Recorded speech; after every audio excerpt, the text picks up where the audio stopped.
idea how much this channel really means to me. It is so amazing to me that I have almost 500 subscribers. I know I've said a dozen times that I never thought I would even have 10. But you guys make me smile, and you make me laugh, and like I feel like I have friends all over the world now that I never had before, and I think that is so awesome. I was thinking about doing a Q&A video for 500 subscribers, but I'm not really sure if there's anything that you guys want to know about me, if I would even have enough questions to fill a video. So I guess we could try that if you guys want to do a Q&A. Drop your questions in the comments below, and I will start gathering them up.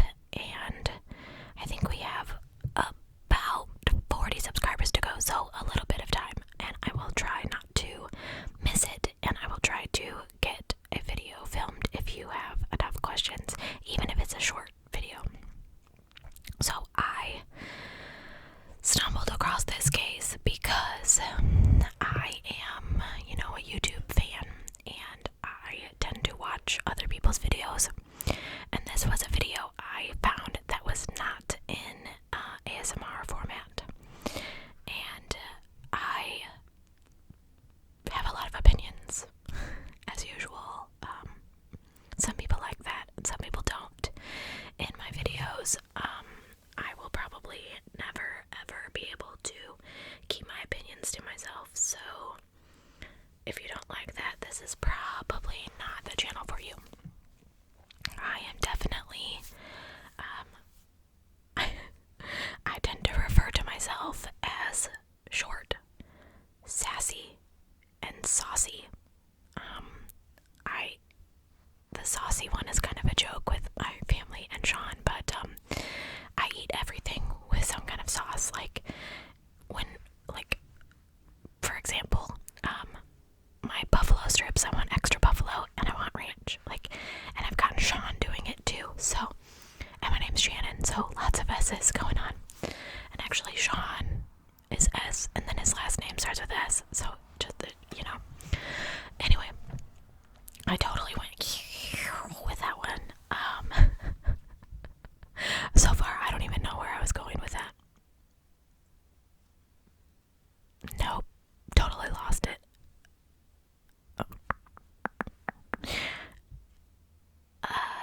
Yeah.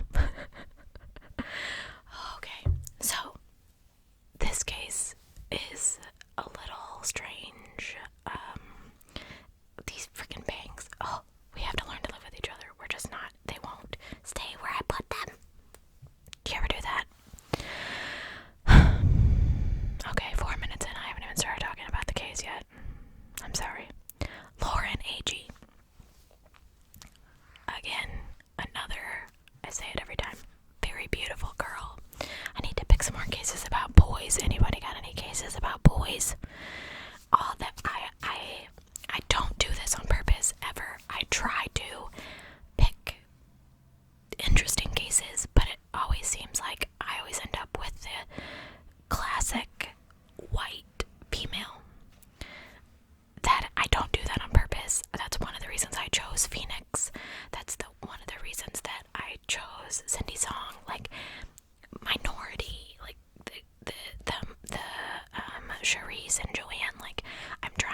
Agee was born in Mississippi in 1993.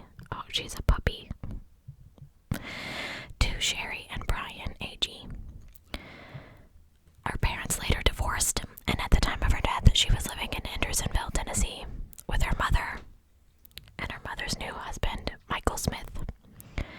Lauren was very involved with her entire family and exceptionally close to her three siblings, Allison, Jordan, and Joshua. She was described by her friends and loved ones as a kind, social, outgoing person with a huge personality. She loved to sing and dance, and she had earned a dance scholarship to Bethel University. However, she later left to study criminal justice at Ball State University in Tennessee. In 2015, Lauren had a new boyfriend, and the relationship seemed to be going very well, with many people describing him as the one. At the start of July of 2015, Lauren informed her mother that she and her friend Hannah had planned a trip to Wakefest. This is a wakeboarding and water sport event that was taking place at Cinder Hill Lake in Smithville, Tennessee, on the weekend of July 25th to July 27th. Her mother stated that she wasn't too keen on Lauren going to the festival, as it is known for its hardcore drinking and wild partying, and the friend Hannah was not the most reliable girl. Sherry described Hannah as a fair-weather friend who came in and out of Lauren's life and seemed to be more concerned with boozing and meeting boys than maintaining her friendships. However, Lauren was 21 and allowed to make her own decisions and friendships. So, she seemed to be making her own choices and decided that she was going, despite her mother's concerns. She tells Sherry that the two girls will be staying in a cabin near the lake. They'll be driving down on Friday and driving back home on Sunday. So the 25th of July arrives. Lauren packs up her sleeping bag and some clothes, says goodbye to her mother and stepfather, and she and Hannah make the drive down to Cinder Hill Lake. By all accounts, they seemed super excited about the weekend. They were posting photos on social media of themselves in the car, smiling and laughing. Unfortunately, the trip would take a devastating turn. Once the girls arrived at the lake, they're quickly joined by Hannah's new boyfriend Aaron and his friend Christopher. It is at this point that the sleeping arrangements seem to change, and the foursome end up camping on a cliff near the lake. Regardless, Lauren didn't appear to be prepared for camping outside in the elements. The only items she has with her are her sleeping bag, her phone, a change of clothes, and the only shoes that she has are flip-flops, which were hardly a suitable choice for footwear for mountainous terrains, but she thought they were staying in a cabin, so the area that they decided to camp is a steep cliffside with a 90-foot drop on one side and a 45-foot drop on the other. The only way for them to get there is to canoe across the lake to the outcrop and use a rope to pull themselves up steep terrain, avoiding trees, bushes, rocks, and numerous ledges on their ascent.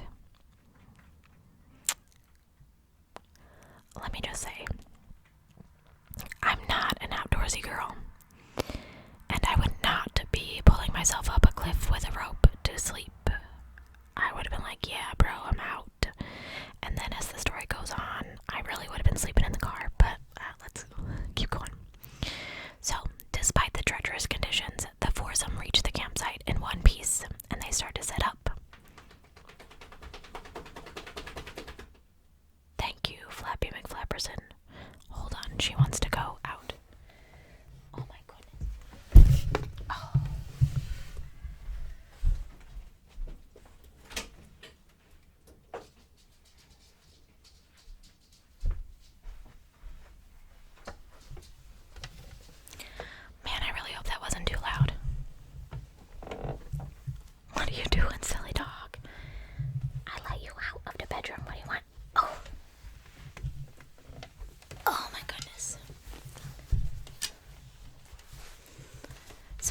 boys brought a tent for Aaron and Hannah to sleep in, and a hammock for Lauren and Chris. Now, Lauren later told a friend who reported later that she wasn't happy with this situation because she had a boyfriend and she had no romantic interest in Chris. Can I help you? You're such a brat. Alright. And it says that, however, the others pointed out that we only have the friend's word for this, so we cannot know for sure what the true feelings about sleeping in the hammock were. There are only two ways that the four can get off the cliff and back to the marina where the evening's events will be taking place. Either using the rope to haul themselves down, or jumping from the cliff into the water, hoping that they miss any jagged rocks on the way.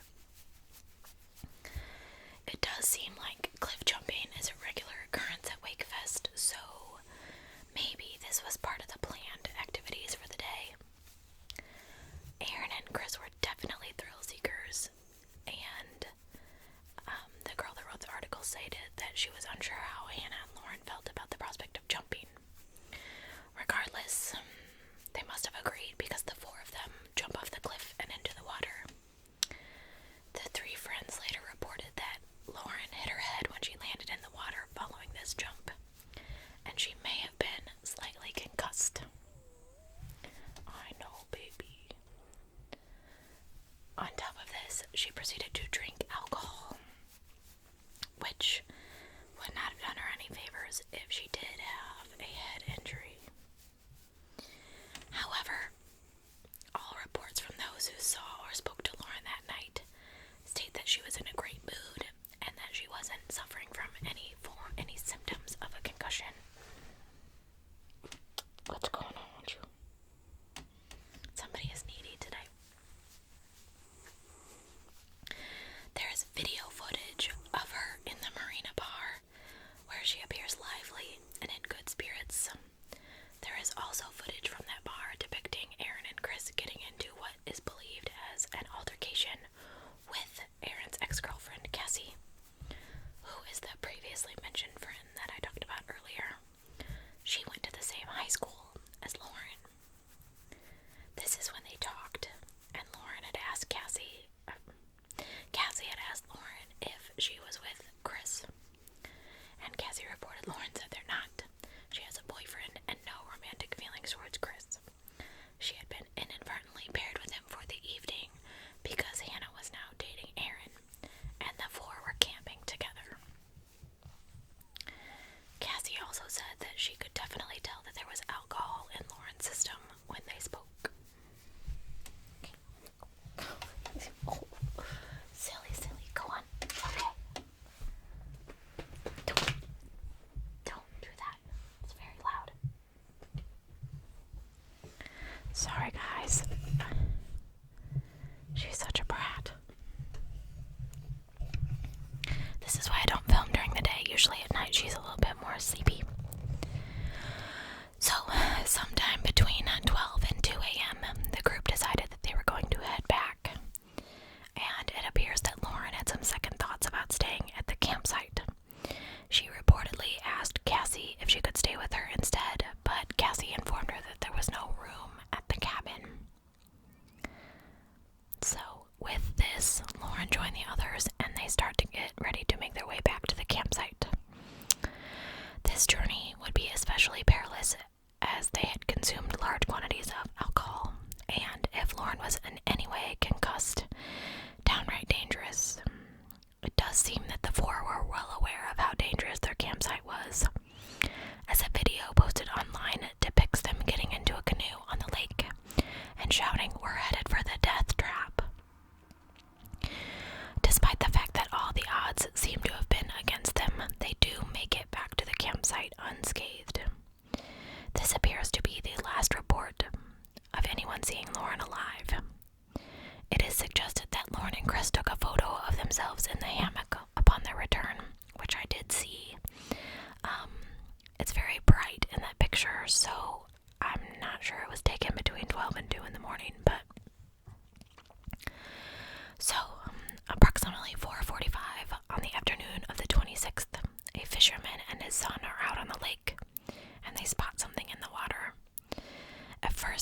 behavior is first called into question.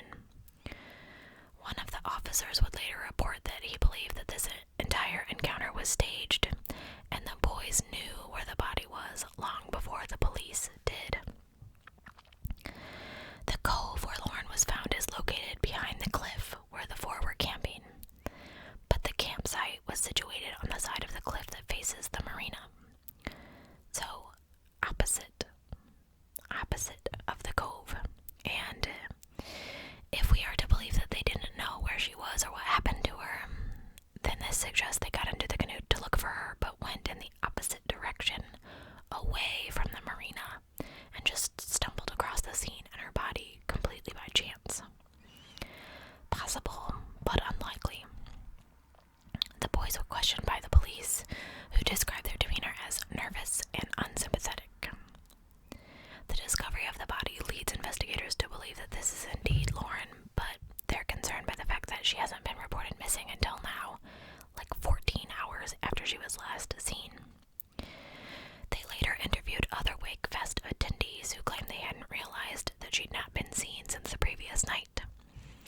Many of the investigators present that day reported, ouch, Hannah, Aaron, and Chris seemed unalarmed by the fact that their friend had disappeared. However, all of her belongings had been left on the cliff where they'd been camping, including her shoes. It's highly unlikely that anyone could have or would have scaled that cliff barefoot. Not that flip-flops would be very much help. So the only way that she could have voluntarily left was if she jumped. However, she would have had to have done this in the early morning hours, in the dark, and drunk, without taking any of her possessions.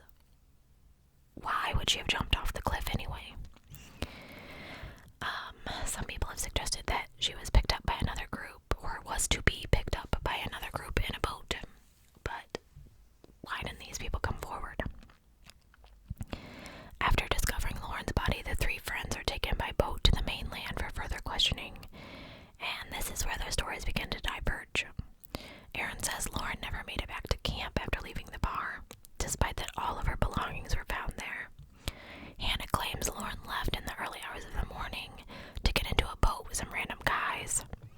She stated that she saw all of Lauren's personal items under the hammock and assumed she'd gone to meet other people who would be back to collect her things, so she wasn't too worried. Chris states that he believes that Lauren got up in the middle of the night, but he didn't feel her leaving the hammock. Have you ever slept in a hammock with somebody? You felt her, bro. Or you were too drunk and passed out. I don't know. If she'd gotten up while the others were sleeping to pee or something, and she'd fallen off the cliff, I feel like they would have heard something. So despite the differing accounts of where Lauren went, they all claim they woke up later that morning and she was nowhere to be found. They decided not to report her disappearance or make any real effort to look for her because they assume that she went off with other people.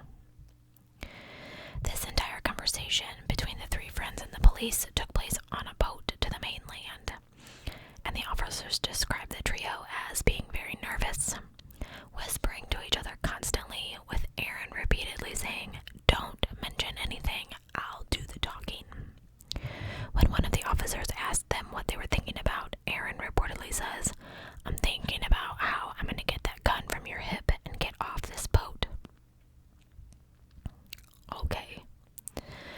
Meanwhile, Lauren's body is brought back to shore and examined by a medical examiner and the local police.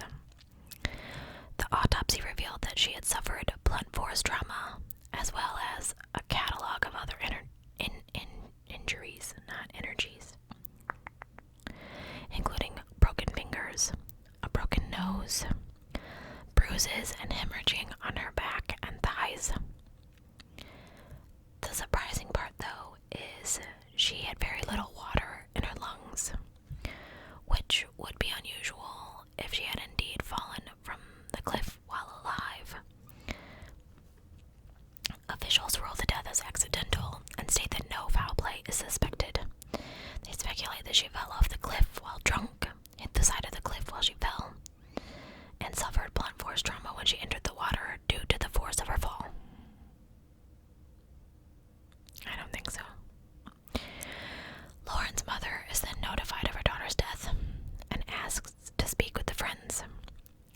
she's informed by authorities that they were questioned and released. Sherry's very concerned by this and initially feels that she has little evidence to go on, so she refrains from demanding further investigation. However, she soon begins to question why the friends had not called the police when they realized that she was missing. Sherry reports she is contacted by one of the officers who was at the scene, who states that he does suspect foul play. He relays the full details of the three friends' odd behavior, and when Sherry hears they all gave different stories, she becomes upset and requests a re-examination of the case, but this is denied. Cassie Franks, remember the friend who was at the bar? She reports that she is equally disturbed by the circumstances surrounding Lauren's death, and she attempted to voice her concerns to the authorities. She told them that while she was dating Aaron Lilly, he was violent towards her, and she produced photographs of her injuries. He was arrested on charges of domestic violence for biting and choking her during an altercation. Ouch. She reveals that Chris also had a record and had been charged with 3 DUIs, including one for fleeing the scene of an accident. However, the police still insist that Lauren's death was due to misadventure and are still refusing to investigate it further. The three friends returned to their normal lives after Lauren's death. Hannah and Aaron continued dating and eventually moved to Florida together. Sherry states that she reached out to Hannah via Skype, requesting more information of the day of her daughter's death, and says that Hannah changed her story again, telling her that Lauren went to pee in the middle of the night and fell off a cliff. In the middle of this Skype call, Sherry reports Hannah's cell phone rings, and she answers while Lauren's mother is still on Skype. Sherry claims that the call was from Aaron, and she hears him tell Hannah to shut up and stick to the story. Of course, I can't verify if this is true, but Sherry decided to hire a private investigator who has the autopsy re-examined. This reveals that the original investigation failed to disclose that Lauren had hemorrhaging in her throat, which could have indicated her being choked. Also of concern is why a rape kit was never done on her body, and the police then explained that she had a tampon in, so she couldn't have been raped.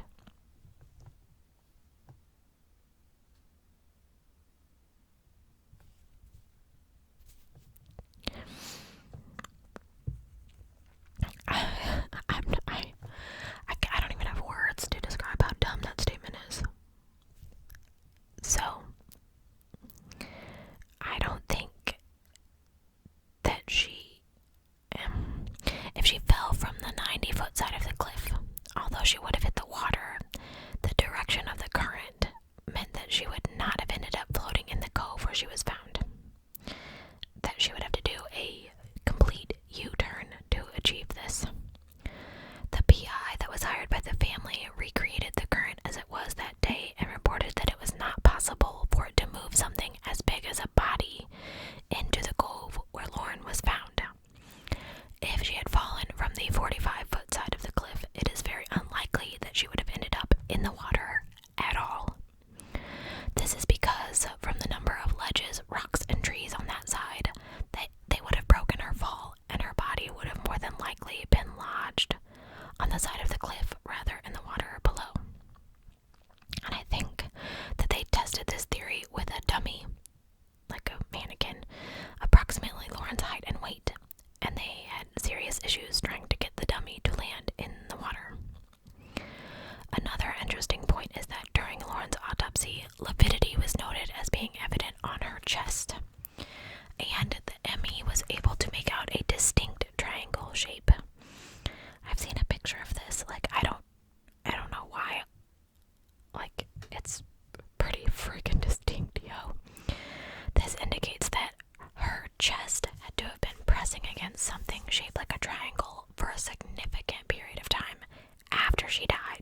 Aaron.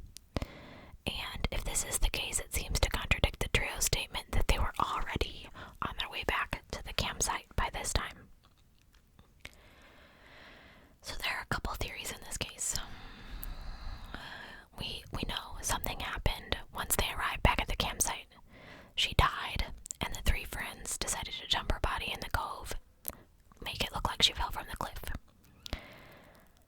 How she died, I don't know. Lauren stated to Cassie that she made it very clear that she was not romantically interested in Chris. If this is true, their sleeping arrangements meant that she was in very close proximity to him and would have been left in a rather compromising position. Maybe he tried to put the moves on her and she said no, and he got drunk and lost his temper and they had a fight and he accidentally killed her. This explains the bruising on her thighs as well as some of her other injuries, to include the choking or the hemorrhaging in her throat. Chris wakes the others, who agree to help dispose of her, as both boys have already been in serious trouble with the law and do not want to risk going to jail.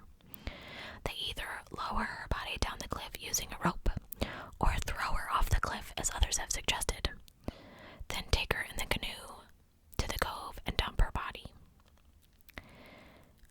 The writer of this article believes that they would have chosen the cove purposely because it was the opposite side of their campsite and they wanted to distance themselves from her death as much as possible.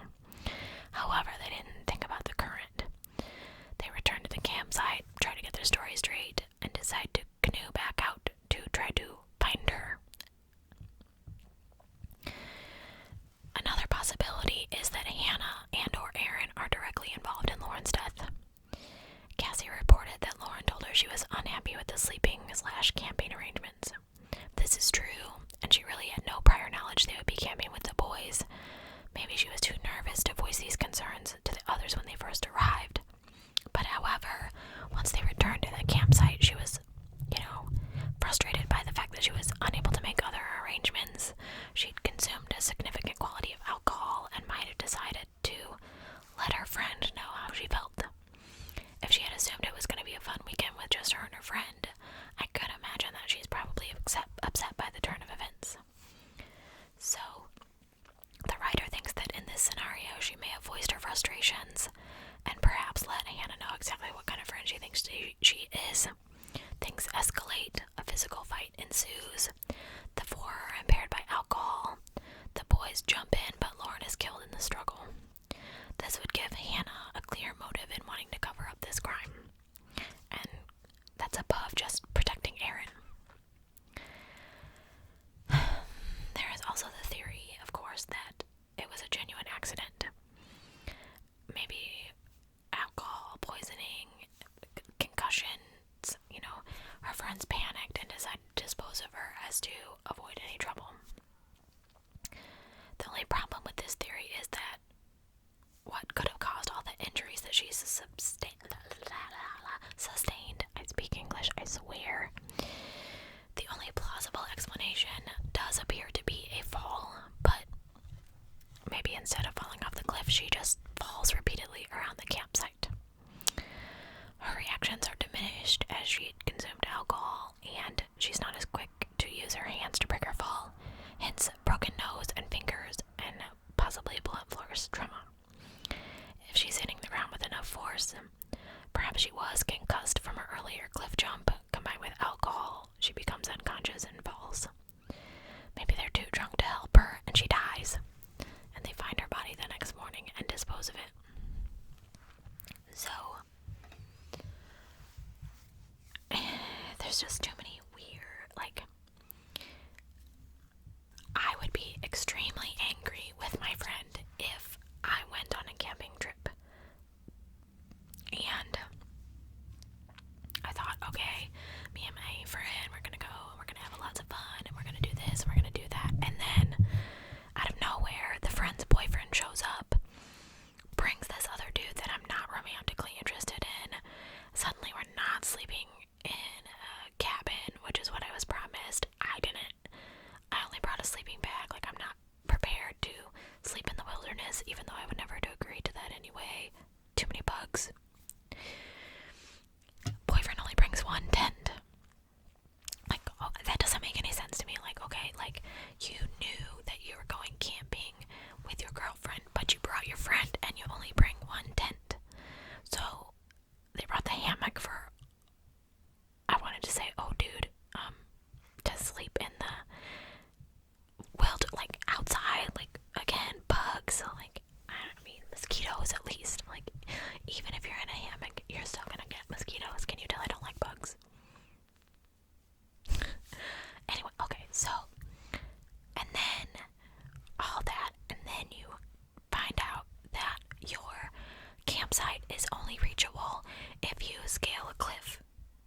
in your flip-flops. Oh, have fun. And then you can only get off the cliff if you jump or climb down this rope. This is not my idea of fun. I don't know much about this girl.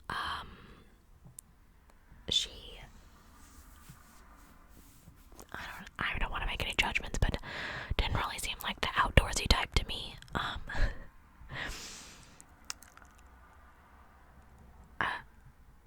The triangle thing on the chest is just weird to me. Like, why wouldn't they investigate that further?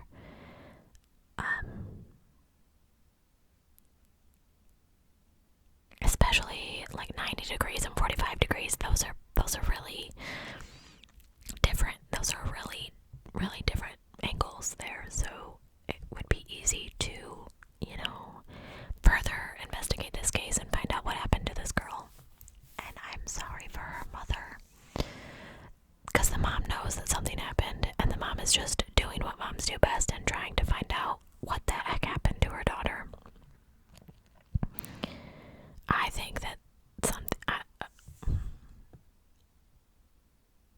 I don't know. I think that the writer of this article is right. There are a couple different ways it could have gone.